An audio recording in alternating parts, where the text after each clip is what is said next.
First we will start from guidelines. इसका मैं पहले ओवरव्यू दे देती हूँ गाइडलाइंस के। जितने भी ये सब लिखा हुआ है मैं एक दफ़ा रिपीट कर देती हूँ। सबसे ऊपर इसका लिंक है, इस पर हम क्लिक करेंगे तो डायरेक्ट प्लेटफॉर्म के लिंक पे चले जाएंगे। उसके बाद हमारे सामने ये पेज ओपन होगा लॉगिन का। सबसे पहले जब जो भी आईडी लॉगिन करेगा फर्स्ट टाइम उसके आपने इसमें सारी अपनी डिटेल्स एंटर करनी है। अगर आप ये रैंडम कर देंगे तब भी ओके, और अगर अपनी ओरिजिनल पर्सनल डिटेल्स कर देंगे तब भी ठीक है। लेकिन ये जो रेफर रेफर के आगे ये आपने नन पे ही रखना है। इसमें ऐड वन करेंगे तो आपका सेव करके आप नेक्स्ट पेज पे मूव नहीं कर सकते। सारी डिटेल्स एंटर करने के बाद आप यहाँ सेव पे क्लिक करेंगे तो आपके सामने ये पेज ओपन हो जाएगा, ये विंडो ओपन होगी। इसमें आपने जब भी टास्क स्टार्ट करना है तो अप्लाई फॉर वर्क पे जाएंगे, इस लिंक पे क्लिक करेंगे ये जो ब्लू कलर में है, आप अपने टास्क पे चले जाएंगे। टास्क पे जाने के बाद ये विंडो अपीयर होगी हमारे सामने। इसके बटन यहाँ सबसे पहले जो बात है वो सेव की है, सेव बटन। आपने बाकी प्लेटफॉर्म्स में ऐसा नहीं होता, लेकिन इस पे हर सेगमेंट को आपने साथ साथ सेव करना है। अगर आप इसको सेव नहीं करेंगे तो आपका जितना भी एडिट किया होगा आपने वो सब वेस्ट हो जाएगा। तो you all have to be save step by step. आपने हर सेगमेंट को एक एक करके सेव करते जाना है, और यहाँ इसमें जब तक आप सेगमेंट के लास्ट पे पंक्चुएशन ऐड नहीं करते ये सेगमेंट सेव नहीं होता प्लेटफॉर्म पे, ठीक है। आपको बार बार एरर शो होगा, इसलिए बेटर आप पंक्चुएशन ऐड करें। और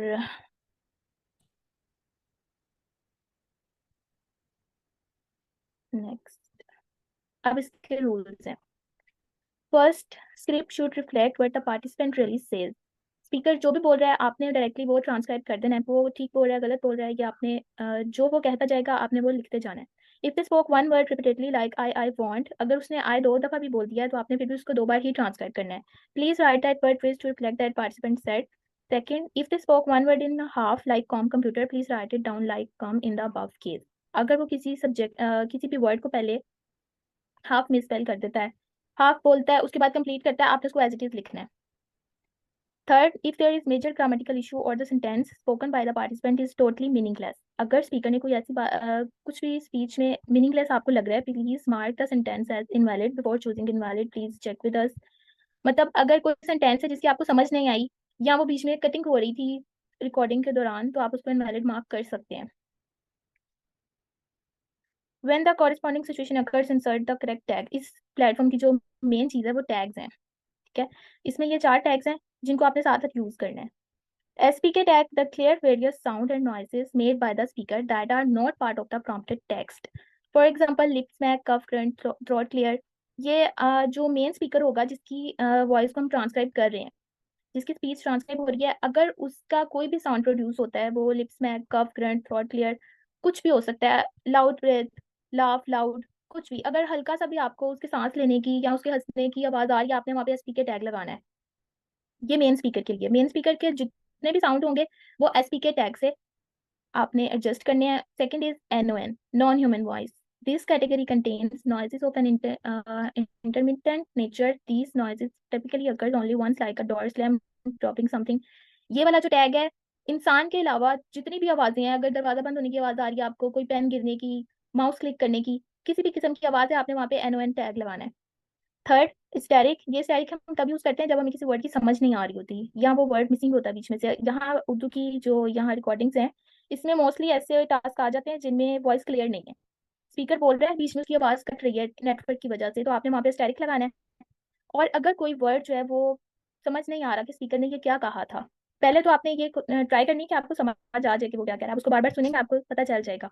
लेकिन इन केस आपको नहीं पता चल रहा कि वो उसने क्या वर्ड बोला है, आपने वो वर्ड स्किप नहीं करना, आपने उस जगह पे स्टैटिक लगा देना है। Fourth, NPS tag. NPS tag हम वहां लगाएंगे जो नॉन प्राइमरी स्पीकर्स के लिए यूज होता है। मतलब अगर जाहिर बात है जब रिकॉर्डिंग हो रही है दो स्पीकर बात कर रहे हैं, आपने मेन स्पीकर को लेकर चलना है, आपने सिर्फ उसको ही ट्रांसक्राइब करना है। अगर दूसरा स्पीकर बीच में बोलता है तो आपने वहाँ पे एनपीएस टैग लगा देना है।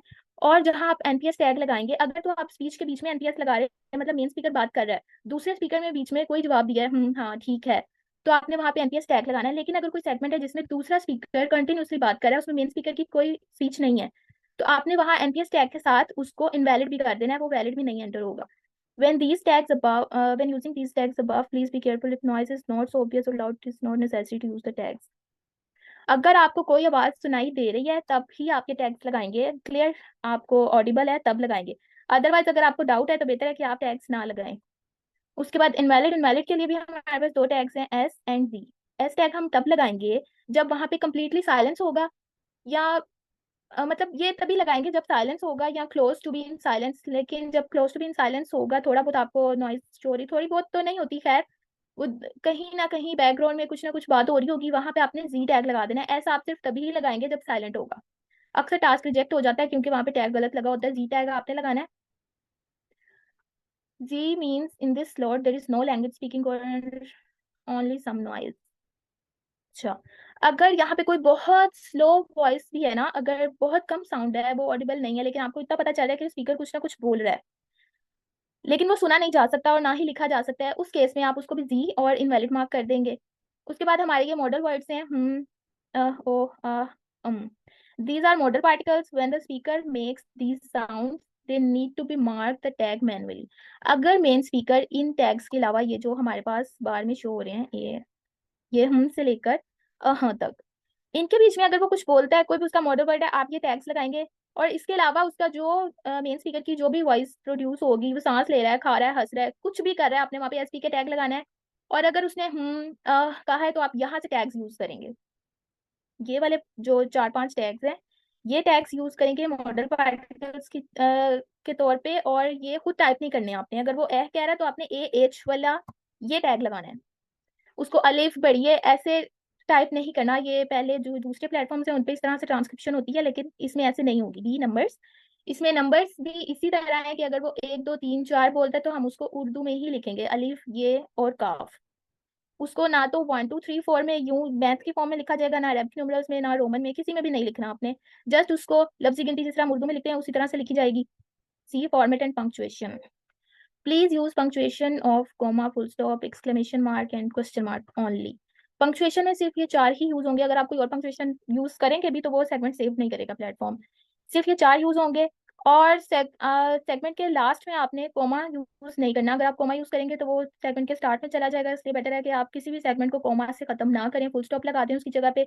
और अगर कहीं क्वेश्चन है तो उसको ग्रामर के रूल्स के मुताबिक क्वेश्चन मार्क, एक्सक्लेमेशन और फुल स्टॉप लगेगा। Also do not leave extra spaces, आपने डबल स्पेस नहीं देनी बीच में, और सेगमेंट के लास्ट में भी स्पेस नहीं आएगी। पंक्चुएशन के बाद स्पेस नहीं देनी, और सिंगल स्पेस के साथ काम करना है जहां पे भी जरूरत है। Punctuation in the script for the following cases use comma two separate the words. Okay, अगर 2 वर्ड्स हैं, जैसे यहाँ स्टार्ट में सबसे पहला रूल था ये, अगर कोई स्पीकर 2 बार एक ही वर्ड बोल रहा है, आई वॉन्ट, या उर्दू में मैं वहां जा रहा था, तो मैं के बाद कोमा आएगा, फिर मैं और फिर वहां जा रहा था। अगर 2 वर्ड सेम आ जाते हैं, आप उसको कोमा से अलहदा करेंगे। उसके बाद नेक्स्ट ट्रांसक्रिप्शन अपने आपने आगे करनी है। और for stuttering situation when words are repeating, for example what do you plan, वही बात जो मैंने ऊपर आपको बताई थी कि अगर वो 2 दफा भी वो कहेगा, आपने 2 बार ही लिखना है, और एक बार वो के बाद कोमा देंगे, फिर वो, और फिर आगे स्टार्ट करेंगे। Second, if it is a question sentence and you could hear it from the tone, please use question mark at the end of the sentence. सवाल के जो टोन होगी स्पीकर की, उससे पता चल जाएगा कि वो क्वेश्चन पूछ रहा है, वहां क्वेश्चन मार्क यूज करेंगे। If speaker expresses 2 things in 2 phrases, please use period instead of comma two separate 2 phrases. अगर उसने 2 फ्रेजेस में बताई है, मतलब एक जो पूरा सेगमेंट है उसमें वो 2 बातें कर रहा है, तो आप उन दोनों बातों के को कोमा यूज करने की बजाय फुल स्टॉप लगाएंगे। मतलब अगर वो किसी सेगमेंट में कह रहा है कि मैं वहां जा रहा था, अली मुझे रास्ते में मिला, तो आप था के बाद पहले फुल स्टॉप लगा के उस सेंटेंस को कंप्लीट कर देंगे, दूसरा सेंटेंस दोबारा से उसी सेगमेंट के बीच में लिखेंगे और उसको दोबारा से फुल स्टॉप लगाएंगे। D, English words, if participant spoke English characters और words, please try to write in Urdu writing. और अगर इस प्रोजेक्ट में अगर कोई इंग्लिश के वर्ड्स यूज हो रहे हैं, बहुत सारे इंग्लिश के वर्ड्स यूज हो रहे हैं, जो स्पीकर है इंग्लिश यूज कर रहा है अपनी स्पीच में, लेकिन आपने उसको उर्दू में ही ट्रांसलेट करना है। मतलब अगर स्पीकर कह रहा है कि मैं फेसबुक यूज करता हूँ, यूज इंग्लिश का वर्ड है, लेकिन आप उसको ये बाओ और जे से ही लिखेंगे यूज। लाइक को भी उर्दू में लिखेंगे, फॉर एग्जाम्पल इसको भी उर्दू में ही लिखेंगे, फे अलिफ रे फॉर, एज इट इज। जैसे जैसे वो बोलता जाएगा आपने उसी तरह उर्दू में लिखना है। डिमांड, सप्लाई, ये सब कुछ उर्दू में ही आएगा। इंग्लिश का आपने कुछ भी यूज नहीं करना, इंग्लिश यूज ही नहीं करनी। Noises and other sounds, if the background noise of all sentence is loud or there are microphone popping sounds, play the microphone all the time, or several voices from different participants in one sentence, please mark the sentence as invalid। अगर किसी segment में बहुत ज्यादा background noise है, आपको सुनने में मुश्किल आ रही है, कुछ आपको समझ नहीं आ रहा कि स्पीकर क्या कह रहा है, नॉइज बहुत ज्यादा, आप उसको इनवैलिड मार्क कर सकते हैं। अगर उसमें बार बार आवाज कट रही है और एक बिल्कुल ही मीनिंगलेस सा सेंटेंस है, आपको पता है कि स्पीकर ने कोई सेंटेंस बोला है लेकिन वो सुनने के काबिल नहीं है, ऑडिबल नहीं है, आप उसको डायरेक्ट इनवैलिड मार्क कर सकते हैं। Repeat. Sometimes you will find that speaker repeat the words wrongly, just like hell, hell, hello. You need to write all these words just like hell, hell, hello. मतलब अगर speaker कुछ गलत भी बोल रहा है, पहले वो कुछ बोलना चाह रहा था, उससे बोला नहीं गया, उसने 2 बार पहले गलत बोला, तीसरी बार ठीक बोला, आप उसको 2 बार पहले गलत लिखेंगे, फिर तीसरी बार करेक्ट लिखेंगे। एज इट इज, जैसे जैसे स्पीकर बोलेगा वैसे वैसे आपने उसको ट्रांसक्राइब करते जाना है। और एब्रीवेशंस ये इंग्लिश के लिए है, उर्दू में एब्रीवेशंस यूज नहीं होती। मतलब डॉक्टर तो हम डॉक्टर पूरा लिखेंगे, डाल अलिफ काफ टेरे। ये इंग्लिश की गाइडलाइंस थी, उन्हीं में एडिशन की हुई है उर्दू के लिए, चेंजिंग्स करके इसको उर्दू का बनाया, इसलिए इसको आप स्किप कर दें इसको, एब्रीवेशंस वाले पार्ट को।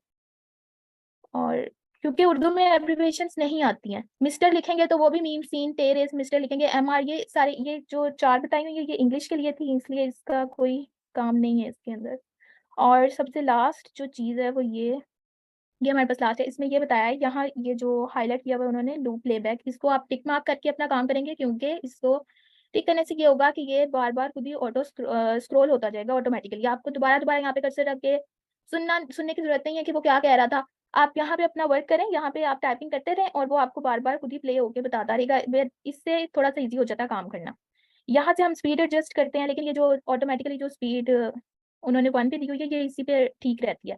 ज्यादा करेंगे तो आपको स्पीकर बहुत जल्दी बोल देगा, समझ में नहीं आएगा, और कम करने से उसकी वॉइस बिल्कुल चेंज हो जाती है, वो समझ ही नहीं आता कि वो क्या कह रहा है। और बस गाइडलाइंस में इतनी ही बातें थी। आप प्लेटफॉर्म पे नाउ जाए। प्लेटफॉर्म पे चलते हैं। मैं रिकॉर्डिंग को